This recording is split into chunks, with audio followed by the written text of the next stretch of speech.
right, please come back. Come back, everyone. That was Come wonderful back. information. I was just going to greet everybody. So, Dr. Baker, one of our former board members, is on. Thanks for joining us all. And we're just so grateful for that information, especially for those that support kids within the school. And if not, as I mentioned, as a parent or guardian, this is wonderful information. So thank you. I want to introduce you to two amazing, well, actually three amazing individuals that are going to facilitate two different work breakout sessions.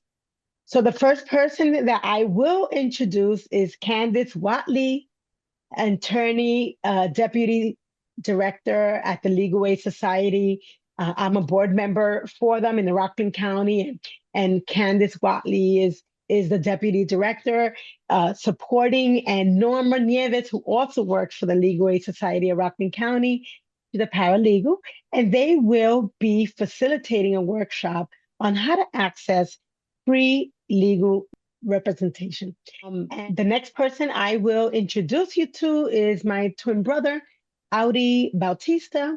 He's the Executive Vice President of Security Operations at Thrive, and he will be facilitating a workshop by the name of Career Readiness for Young People, opportunity for the youth to explore and discuss their life trajectory. As I mentioned, these workshops will be occurring simultaneously, so there'll be one of the workshops for the actual parents and guardians, which Candice and Norma will be facilitating. And then Audi will be facilitating the one for the youth. Okay, Okay, awesome. All right, I'm gonna go ahead and proceed then. okay, proceed, please. Okay, awesome. All right. Well, everyone here, I'm very happy to be here to presenting for someone I know very well, Evelyn Bautista in Tennis Steps of New York. I know her pretty well, pretty much all my life since we were in our mother's bellies because we are twins. So we have a pretty deep connection in every which way. So I am here to talk about career readiness and really to embrace, empower, and embody your future, and to talk about charting your course. Because if you're here, you're probably still in school. You probably have not, let's say, charted your way into your, let's say, advanced education, or you're still trying to work things out. So you can be in different phases of your career at this point. So I do want to first talk about myself. I'm Audi Bautista again. I'm in my role right now. I work for a global technology provider called Thrive Networks, and I'm the executive vice president of security operations. So I pretty much oversee cybersecurity operations and protections and monitoring for over 700 customers worldwide. So now I come from the Bronx, grew up in the Bronx in Highbridge Projects, very humble beginnings. My dad was a taxi driver, my mother was on public assistance. And with my four sisters, I had one bedroom and they shared four in one bedroom. And I'll skip the part about being outnumbered and kind of attacking me when I was young or in playful banter. But now, when I was growing up, of course, in the Highbridge projects, in terms of education, although I would consider myself, let's say, I did in certain times yearly in my career, I did try to work hard, but there were times where I didn't work as hard as I could have. I was not really let's say, inspired to do very well. I was hanging around with the wrong people, the wrong crowd. I did get an academic scholarship at Cardinal Hayes in the Bronx, a very good Catholic school. But I did not do, I did okay, but then my behavior caused some setbacks there where I was kind of pushed out because I was not acting in the right behavior. I was being a knucklehead, basically. So then after that, I ended up going to Walton High School, where I was going a little bit downhill. I was not doing the right things. And then eventually I went to a third high school called Satellite Academy, an alternative high school. Well, there I kind of got my act together. I was doing DJing. I was kind of doing a little bit of an entrepreneurial kind of activity. I was doing music for different kind of parties, and I did kind of get my act together a little bit. Then I decided to go to Bronx Community College, where I did want to progress in my career. And although at the time when I got into Bronx Community College, I didn't know exactly what I wanted to do, Recording in progress. but I knew that I wanted to do good. I wanted to get educated. I knew that I needed to get educated. So I went into Bronx Community College. Then I did choose a major of electrical technology, not knowing if that's really what I wanted to do. But it was there where I did end up working part time for a small computer company. And that's when I figured out, you know what, I really want to do something related to computers. So it was in time that I did find my passion. I figured out what I was good at. I figured out what I wanted to do. Even though when I got to Bronx Community College, I didn't know immediately what I wanted to do. So it was okay for me not to know immediately when I got into school. And now, for everyone out there, is that you have to understand that you have to discover your potential and recognize your worth and what you're good at. So if you're not sure career-wise what you want to do, then start with what you're interested in. What do you like to do? So when I decided I wanted to do computers, first I liked computers. It wasn't that I felt that, hey, I can get a good career in computers. It was more about my interests in the very beginning. Then eventually I figured out, look, I want a career doing computers. And as I progressed in my education and outside of college, I was also studying for different technical certifications, IT certifications. Then I figured out I wanted to do networking, which was a little more specific than just computers. Then eventually over time, I got into network design and architecture. I went into network management. Then eventually I got promoted to higher leadership positions.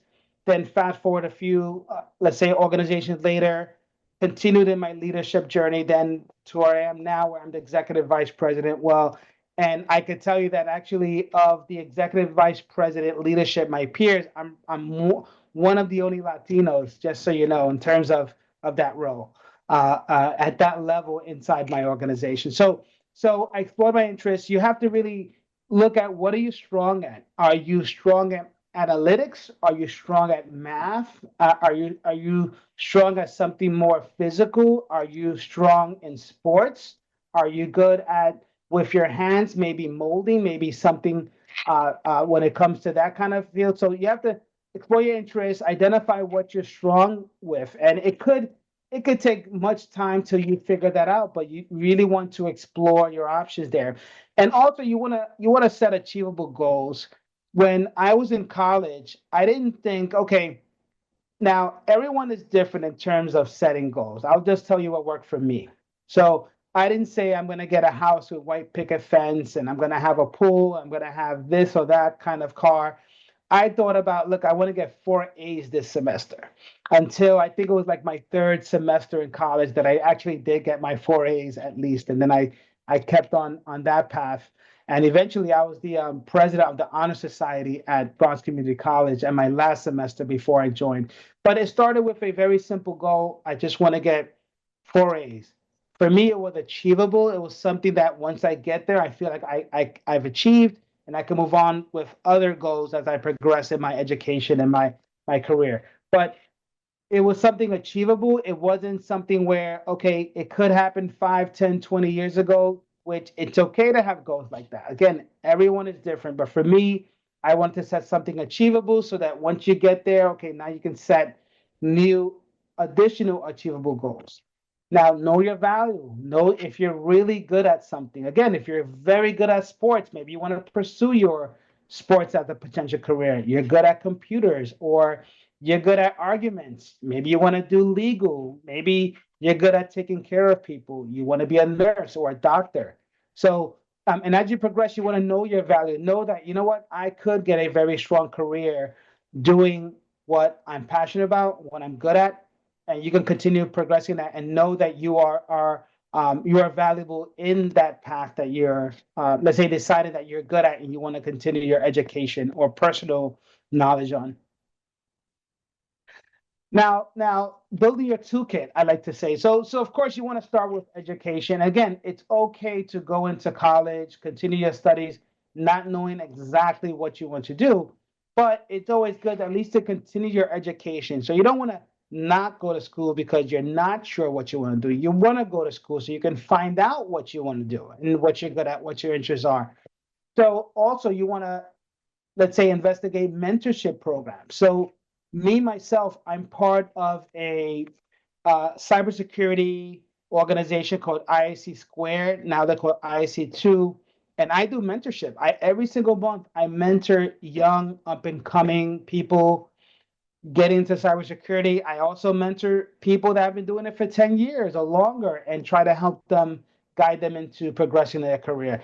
But the key is that organizations, not just that one, there's many other organizations that offer mentorship that you can find. Okay, speaking of someone who has done it, it's major for you because you can kind of understand what those individuals have done, what worked for them. You can get inspired to do more.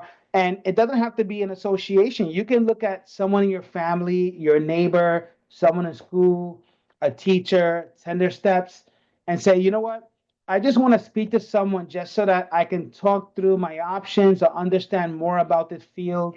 And having a mentor that you can continue the conversation, it could be life changing. And I've and again, me, I personally love mentoring, and I do it again every single month. Also, networking. Network with different people who are doing something similar that you're interested in. I just mentioned a cybersecurity uh, organization in it. Well, they have chapters all over the country. It's called IC Square. Again, there's one in New Jersey. I live in New Jersey. There's one in New York. There's one in Connecticut. There's one all over the country. There's a local chapter in each and every state. Also, financial aid. Of course, when I went to college, I seek financial aid, and if it wasn't for financial aid, let's say maybe I would have had to take loans or have to figure out how we're going to pay for college. But I was blessed to be able to investigate financial aid opportunities. And it's not just college. There's also training programs that do accept financial aid that you can investigate. So there's tons of opportunities out there for let's say if you want to progress in certain initiatives in your career or your education. So for me, this is very important only because I am deeply into cybersecurity and IT. Is first off, resume. You definitely want to get a resume going. Now, this is independent of the career, whether you're technical, not technical. Again, if you want to pursue legal, you want to work as a nurse, as a doctor, as a teacher, you want to build up your resume even early in your career, early in your education. Once you progress in your education, when you have, let's say you might have an internship, maybe you have something small you did on the side, or even your interest. There's some online free resources called like Hack the Box where you could kind of test your technical skills. You want to build that up in your resume. LinkedIn, that's a very professional website. It's a we don't really call it social media because it's not meant for social media. It's about building your professional digital. It's almost like a resume where someone can look you up in LinkedIn. Like you can look me up, Audi Bautista. You can see my education, my certifications, my career. So, especially if you're looking for opportunities, that's one way to advertise yourself, which is to kind of beef up your LinkedIn presence. Social media, think before you post. You have to be careful on what you post on social media.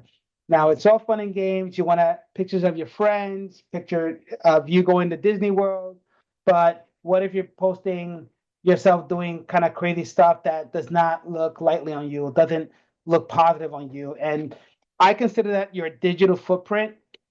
Now, for me, it follows you everywhere. When organizations do background checks, they don't only check if you have, let's say, a criminal history. They check to see, okay, what kind of dumb, crazy stuff they posted on Facebook or Instagram to reflect their integrity or their decision making or the kind of things they do that when they're not working. And sometimes organizations make decisions based on that. So you got to be careful what you post. Doesn't matter if you're 14, you're growing up, you're in college, that follows you everywhere. It doesn't get erased. Somehow, some way, people can find that information. So you want to think about overcoming challenges. When you have obstacles, you want to face them. You want to challenge. Let's say if let's say you're pursuing a certain job and you don't get it, then that's okay. Then if you had an interview, you didn't do so well, okay, great. You got the experience of the interview. You know what to do next time. You got a question you didn't anticipate. Okay, great. Okay, I didn't get the job, but now I know what they might ask, and you want to beef up your responses for the next time. So you always want to ask for help. You don't want to just be in your corner, just kind of chugging along. You always want to ask for help. Don't be afraid to ask for help. And sometimes some guys are afraid to ask for help because they don't want to be perceived as weak.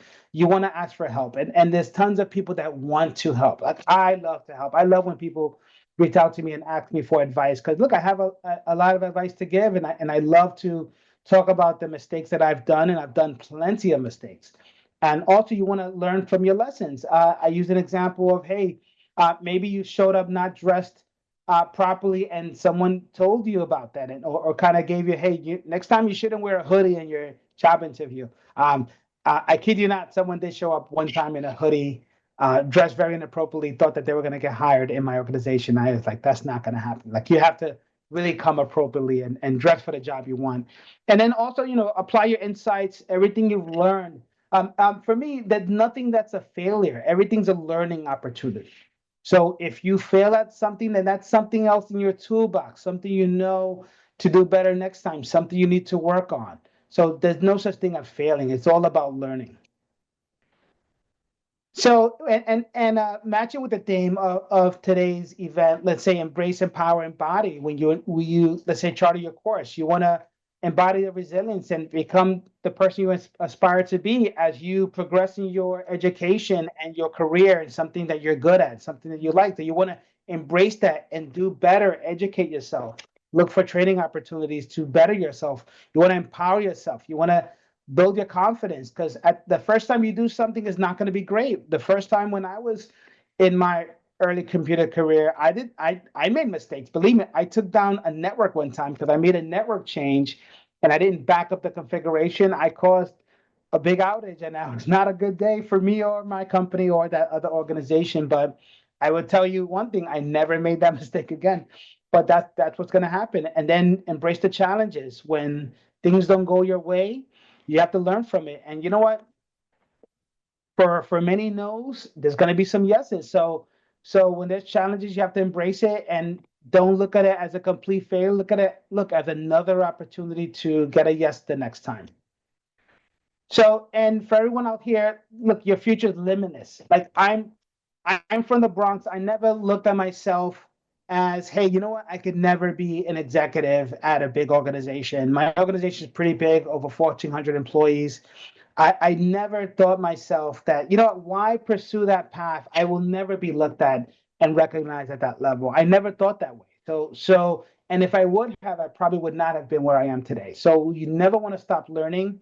You always want to be consistent with everything you do, because that's one way to get recognized. If you're always consistent, you're very dependable. People say, oh, they can rely on you.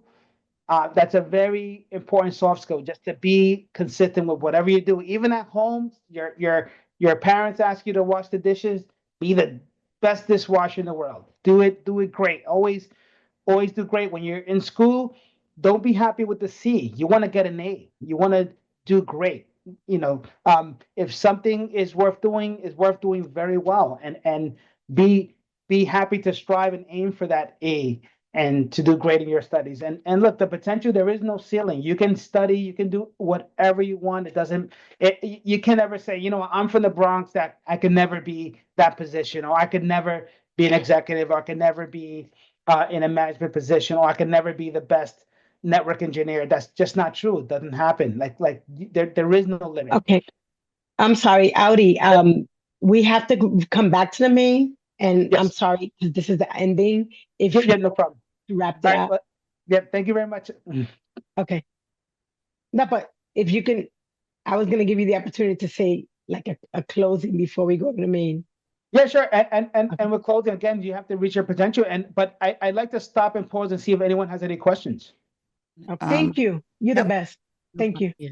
Okay. Thank you, There's everyone. also Thank you, Audi. in the bottom you can leave the room. There's a little person. Oh, that's right. Okay. Thank you very much.